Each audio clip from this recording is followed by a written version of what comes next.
Nehemiah chapter 5. That's where we're going to be. And what gets to happen tonight is we build the wall. And we've been working on building this wall since chapter 1. And it is absolutely anticlimactic when we get there. You know, it seemed like such a big deal. We've all been so excited. And then we build the wall, and it's like, because everything else needs to be fixed. And so this is just a fun part for us to study through and look at. Chapter 4 and chapter 5, because I think it tells us, it's going to show us, as we look at this study, what the church is about, what we're put here on this earth for, what God's people are about. Sometimes in a Bible study, it kind of gets dry as we go through some stuff. And people, you know, they think, oh, the Old Testament's boring, you know, unless you're killing giants with David or unless, you know, you're doing this or that. But man, you learn so much from these two chapters of what we get to see. I mean, there is a ton of stuff. So let's get ourselves going. We're in chapter 4.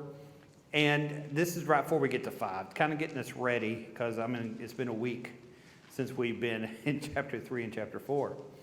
And so as we're in chapter 4, you're going to see, you know, chapter 4, verse 6, all the people had a mind to work. They are getting after it.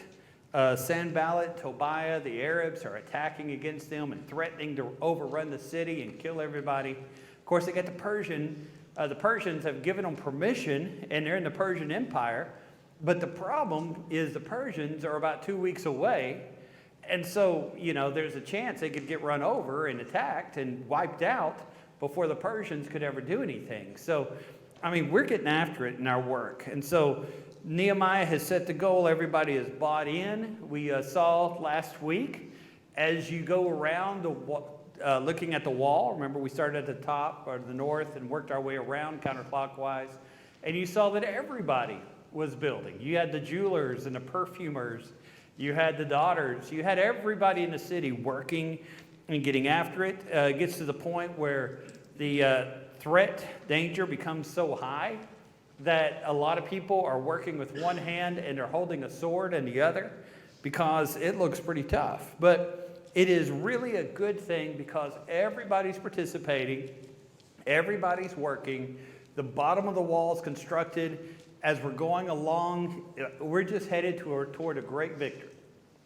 Everything is going to be perfect until you get to chapter 5. And in chapter 5, everything breaks. Now, the wall doesn't break, but the people do. And Nehemiah learns a lesson, and it's a lesson that we've got to learn. It's a lesson that church people, especially leadership, always need to remember. I heard a preacher one time said, man, I love the church. It's just the people that get on my nerves. All right. Now, you say that, and what's the irony there? The church is what? The people, right? And so if you're in God's work, if you're working in God's kingdom, guess what? You're in the people business. And so you look at us on Sunday mornings, and Sunday mornings we run about 3:30, 3:40, somewhere in that range. Sunday mornings you look at us, that's more than a number. That is souls, and each one of them are individual. You have got people who have lost their spouse, and they're dealing with learning how to live, you know, in that situation. You've got people who they're here, but because of whatever else it may be, this is the only time they're able to get out during the week, so they're lonely. They're not able to see very many people. You've got folks who are working, you know, maybe they're pulling nights, they're working third shift, and they're just barely staying awake through the sermon, and they got an excuse. And you've got people who have been chasing kids all weekend, whether it's sports or whatever else it may be, and they're dealing with that. You've got newly married folks, you've got teenagers, you've got young kids. You've got people who are struggling in their marriages, people who are struggling with their jobs, people who are struggling with their finances. When the preacher gets up and preaches, he preaches one sermon, but actually you're preaching 300 sermons because everybody hears the sermon through their own lens. And what you see here is Nehemiah has been pushing, we got to build this wall. Once we build this wall, the city's going to be great.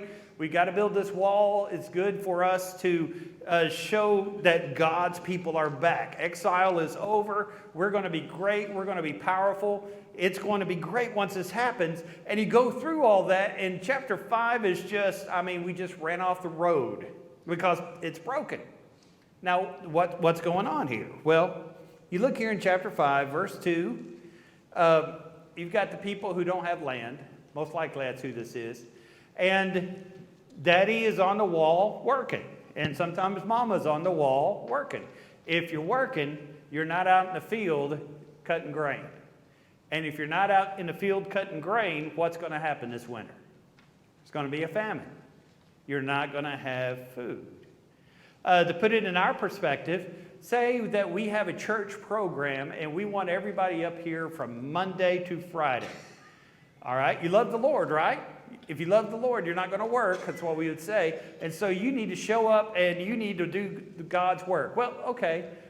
Some of us could afford that week. Some of us could afford another week. But about 2 or 3 weeks down the road, you're going to say, well, I've got a car note coming up. I've got a mortgage coming up. For some reason, this teenager of mine thinks he's supposed to be eating. I've got to work. And so you got these people in verse 2, they're going to have trouble because, they need some grain in order to live. Number 3, verse 3, some people have mortgaged their land because of a famine. They're in pretty deep debt. They're sort of robbing Peter to pay Paul, that sort of thing going on, and juggling finances. And so working with this wall is really knocking them back. It's really a hard thing to do. Verse 4, there's a lot of people who are in debt because they borrowed money. Taxes are insanely high. We've discussed several times in the book of Ezra and also in the book of Nehemiah how the king of Persia is just ready to unload a ton of money on Ezra or Nehemiah or whoever that's going back to build the temple and build the wall. Why? Because he's taken so much taxes from the people that it feels like it's a good gift when it goes back.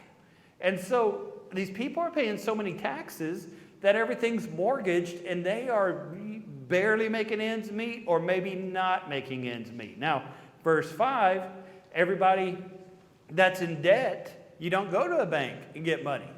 What you have to do is you have to put up collateral. And sadly, back in this day, you would put up your children, you would put up your wife, you'd put up yourself as a debtor. And it was debtor prison, it was debtor slavery. And the way the Jewish system worked is you could sell yourself into slavery, and every 7 years, some people say 4 years, you're freed.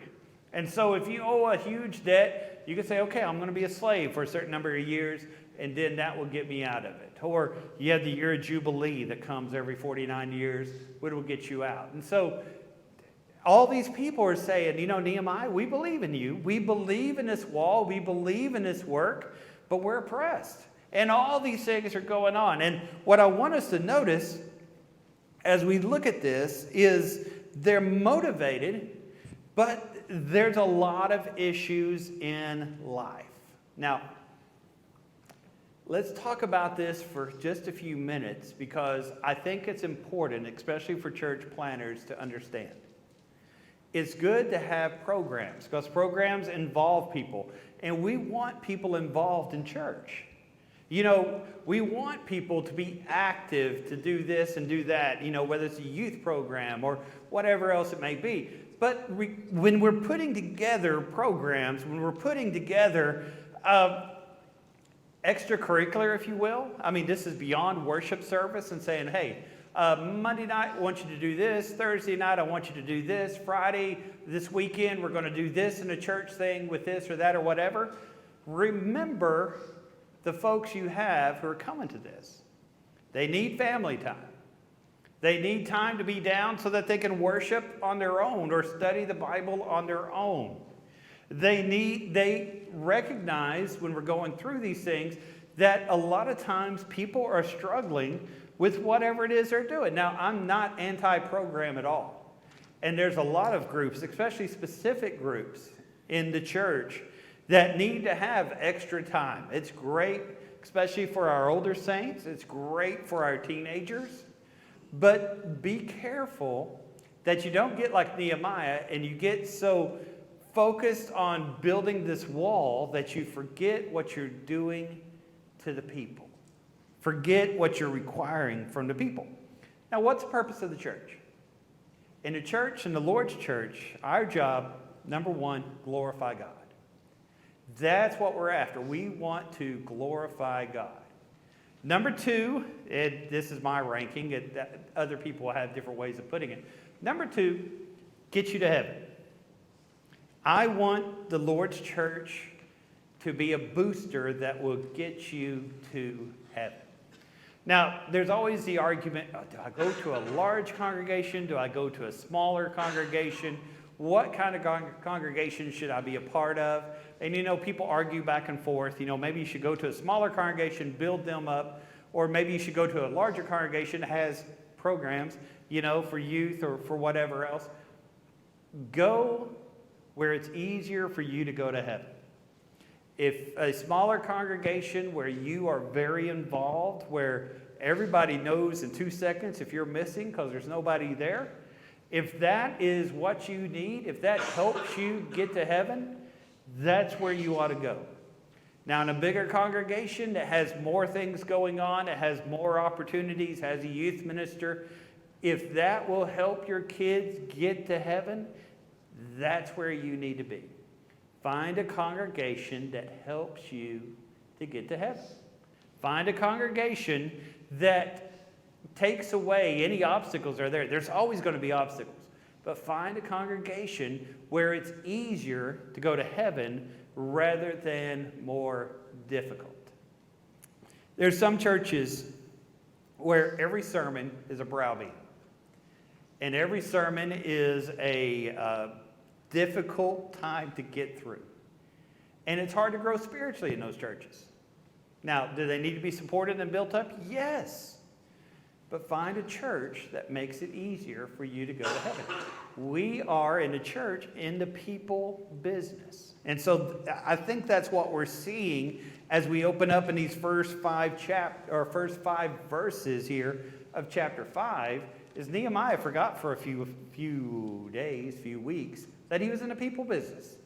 And that he needed to be taking care of these guys who were on the wall building. They needed more than just defense against these guys who were attacking. He needed more than just say, okay, well, you hold the spear in your hand and then we'll be okay. These guys needed to be supported. These guys needed to be listened to. These guys needed to be cared about. And so that's something that we're going to see as we think about that. And so be careful when church programs begin to take away from family time or when they blind you from the need to serve one another. And that's a pretty important thing. And so that brings me a little bit, before we get back into Nehemiah, as I'm going to chase this little rabbit here for a little bit. Some preachers are the Acts 8:4 preachers. Have you ever met one of those preachers? They go everywhere preaching the word. Now, in Acts 8:4, that's after the persecution. It talks about they went everywhere in the world. Some preachers, though, they'll start on baptism and they end up on this subject. Or they'll start on that. They're the Acts 8:4 preachers is what I call them. And that's what I'm doing tonight, just for a little bit, and then we'll get back. Let's talk about shepherds. Ezekiel chapter 34 talks about evil shepherds. And what's wrong with these leaders in Israel in the days of Ezekiel is they're selfish. They care about their own goals. They care about their own pocketbook. They care about their own comfort. And they're not taking care of anybody else. And Ezekiel, by the inspiration of God, says that is not what God's interested in. God needs shepherds. God needs, and in this case, I'm not just talking about elderships necessarily or preachers.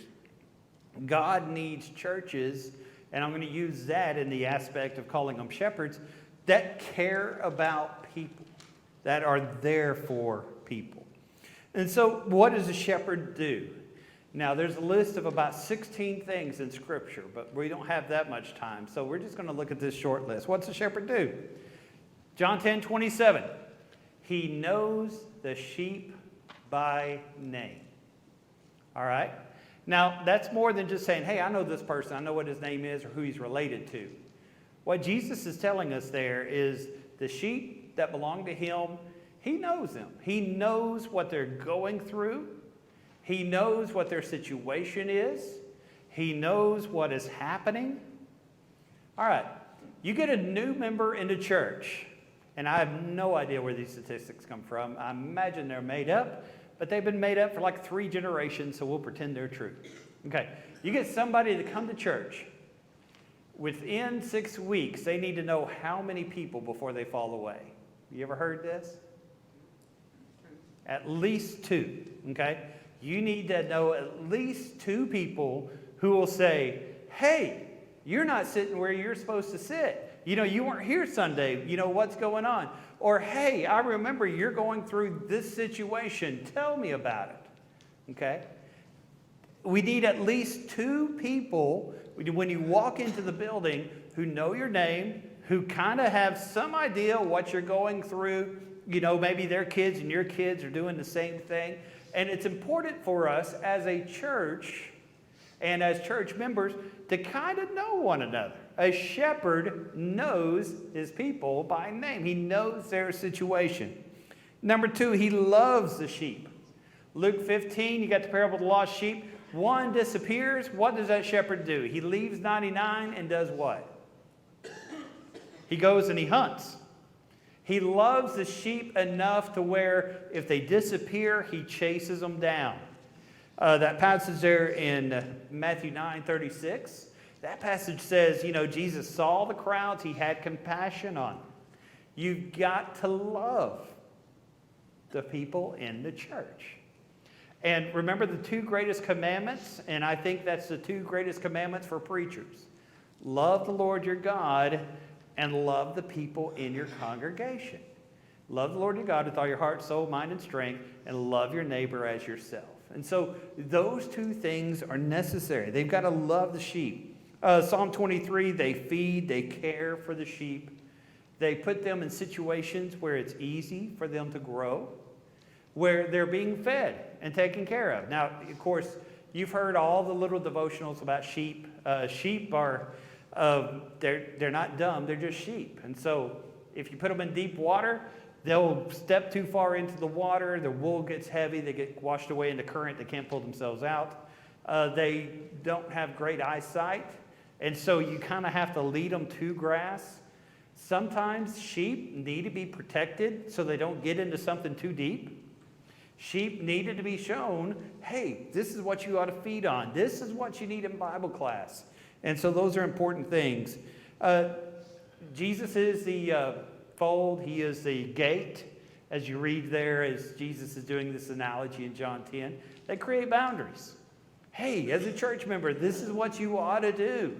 As a church member, this is what you should stay away from. Okay? And lastly, Jesus says, I protect my sheep. He lays down his life. He says a hireling will take care of somebody as long as he's getting paid and it's not bad. But a lion shows up, a bear shows up, he's like, hey, I'm not paid that much. This is minimum wage. You know, this is well beyond my job requirement. You know, I'm done here. Jesus says, no, a true shepherd, a true church will love the sheep enough to take care of them and to be there for them.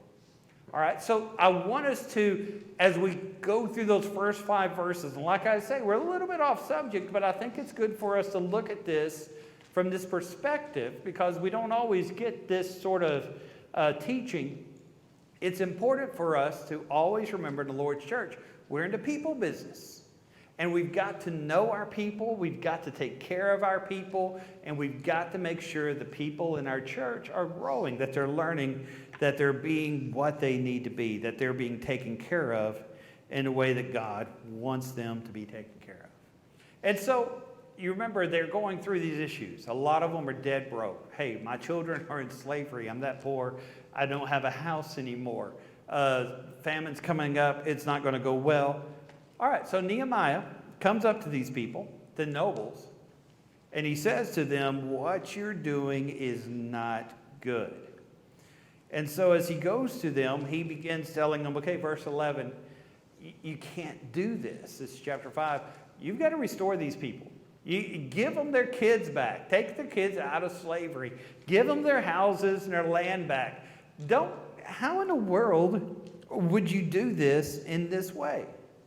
And I like the way Nehemiah puts it. You've been in slavery for 70 years. You get back, and the very first thing you do is put somebody else into slavery. What in the world are you thinking when you do that?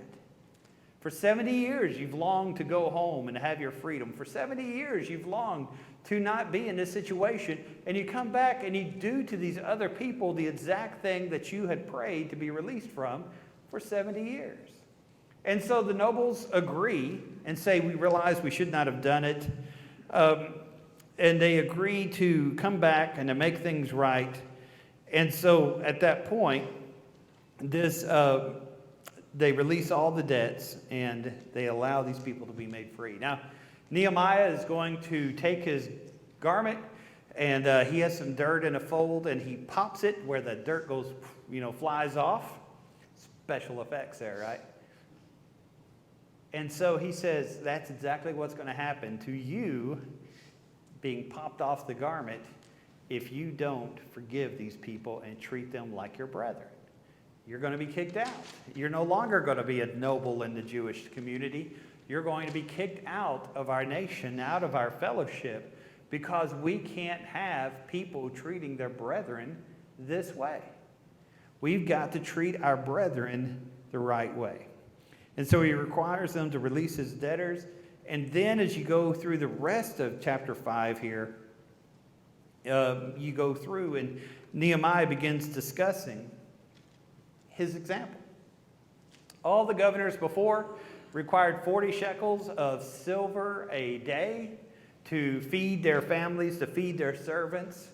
Okay, a shekel is somewhere around a week or a month's salary, depending on who you listen to. It's a pretty good amount. And every governor before Nehemiah had required that much. Nehemiah is pretty wealthy, being a person in the Persian court when he comes. Nehemiah has never taken pay. And so he is not a burden on the people as far as taxes like the previous governors have been. On top of that, he's feeding 150 people at his table every day. And that's his servants, that's his friends, that's his family. He's feeding them at no cost to the nation of Israel. And it goes through a while, they're eating one oxen a day, which I'm not sure. I guess you have oxtail soup. I'm not sure what other thing you eat in an oxen, but I guess they did back then. And then several sheep and a great deal of wine and everything else. Well, Nehemiah goes through and he says, I'm not paid. Nehemiah goes through and he has these gifts that he gives to other people. And as a matter of fact, when you read it there in the scriptures, Nehemiah is up there on that wall working right alongside everybody else. Now, what you see there is the importance of being a leader. Leaders need to be seen by the people to be doing the same thing everybody else is doing. If you're above the work, you can't oversee the work. And you should not ask people to do something that you're not willing to do. And so Nehemiah shows that example of working in this with everything else that's going on. And so that's pretty important and good stuff. Now, here we go. If we would have started in chapter 1, we would have thought chapter 6 and verse 15 is the climax, the mountain peak of the entire book. This is it. Hey, Zerubbabel built the altar, Ezra finished the temple, Nehemiah built the wall. That's what you learn in VBS. All right. This should be the high point of Nehemiah. But we're about halfway through the book. We got 13 chapters of this. And what we find out is Nehemiah has just learned in chapter 5 that he's not here to build a wall. He's here to build people. And so it's discussed. They built this thing in 52 days, which is a big deal. Now the place is defended. Things are really, really good. But when you read through it, it's just kind of an afterthought. It's right in the middle of another section. It's like, oh, by the way, we finished that wall in less than 2 months. We finished that wall in 7 weeks. We finished that wall less than 6 months. since Nehemiah was in the court of King Xerxes, Artaxerxes. In 6 months, he traveled to Jerusalem and built this wall, and it scares everybody around them. It's a great thing. But what you're going to see, and this happens over and over in Nehemiah, every time Nehemiah accomplishes something, suddenly he realizes, I've got some more work to do on the people. And that's one of the things about people. You fix them, and fix them is a colloquial thing. You don't fix people, but you fix them, and what happens right after that? You got to fix them again, right? All right. I've raised many a teenager in my house. Okay, I've got one right now. All right. Room is clean. Woohoo. All right. What happens in 2 days? You would have never known anything happened, right? Brad Hall was telling me just a few minutes ago that Nathan's coming home for spring break, like tomorrow. Yeah. So, all right. I got to go buy groceries. All right. So, I just figured that out. I didn't know it was spring break. Well, a teenager shows up, and they go right back into it. When you help people and get them where they need to be, sometimes if you turn your head and come back, you've got to work on that again. And that's what we're going to see for the rest of the book of Nehemiah, is Nehemiah working and working. We got to throw Tobias, and we got to throw these other guys out of the temple at the very end. I mean, it just keeps happening. And you're going to keep seeing this over and over and over. And so it's almost anticlimactic as it comes through, and you see all these things happen. All right. So now here we are at chapter 6, and we meet these 3 guys, mainly the first 2, Sanballat.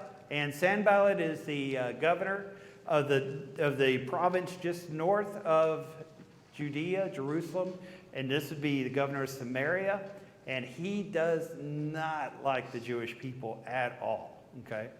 Tobiah is a little bit further south, and we're going to find out exactly where he's living, and he's going to be hard to get rid of later in the chapter. So, all right, so this wall is just about to be built. Forget that I just said the wall was built. But the wall is just about to be built, and they see it's happening. They see that anything they do is not working.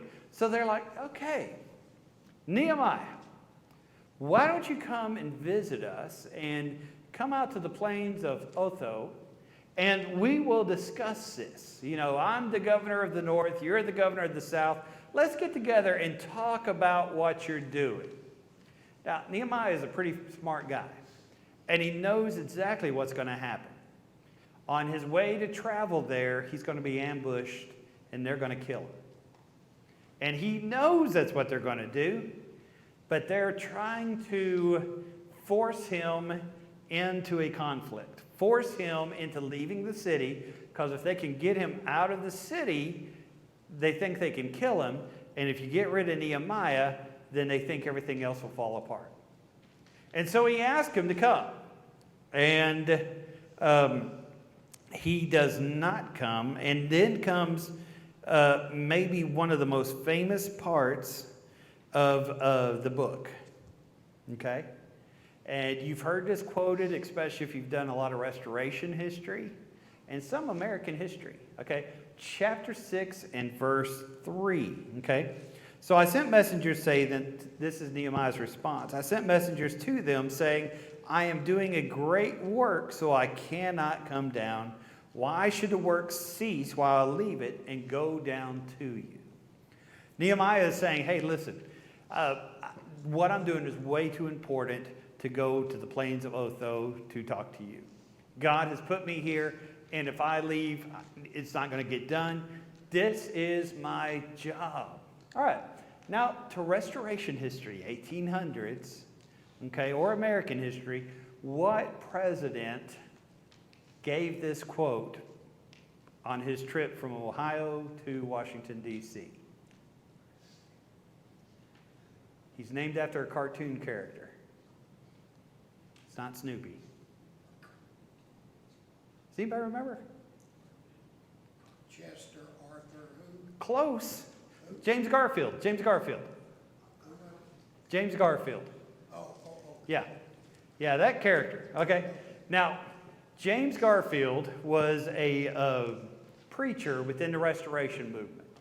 Back at this time, Christian churches of Christ, were the same thing, okay? Nobody used the instrument back at this time. And so you would go to a Christian church or you would go to a Church of Christ. It looked the exact same. James Garfield was a general in the Union Army. He preached extensively around the Nashville area, northern Alabama area, all through the Civil War. Whenever they'd conquer a new city, he would go and take off the boards off the local church building and say, I'm preaching this next Sunday. And so, it's kind of an interesting thing. Okay, and after the war, he was a pretty successful businessman, became a senator, finally was nominated as president, and he was a Republican president during the Gilded Age of our country. Now, he did not seek the nomination, as many people at that time, you'd say, I don't really want to be president, nominate me, that sort of thing. But when they chose him to be president and he got elected, he stood up before his church and he said, there is a great work that I'm leaving that I must go down. He said, I am stepping down from a great office to a much lesser office. And that lesser office is the presidency. Now, you'll hear this from two different perspectives. Preachers like to talk about how James Garfield said that as a preacher. Other people like to say that James Garfield said that as an elder, because he was an elder in the local church as well as being a preacher in the local church. And so Nehemiah 6:4 is a quote that comes out pretty often that you'll hear about. And so it's actually engraved on the front of the church building there in Ohio where he used to preach at the time in which he became president. And so chapter 6 and verse 4 is pretty interesting. Chapter 6 verse 3, is a pretty interesting passage which is there. Okay, so Sanballat invites Nehemiah. Nehemiah says, the work I'm doing is too great, I can't come. Invites him again. The fourth time he invites him. Finally, he writes an open letter. And the reason it's an open letter is he wants everybody in the city to read it. And it says, I know that you're trying to make yourself a king. I've heard your prophets say that you're trying to make yourself a king. And I have witnesses of all the nations around you saying that you're about to start a rebellion. And I'm going to tell the king that's what you're doing. Remember, that's the exact thing that happened in Ezra. And it got the Jews in trouble.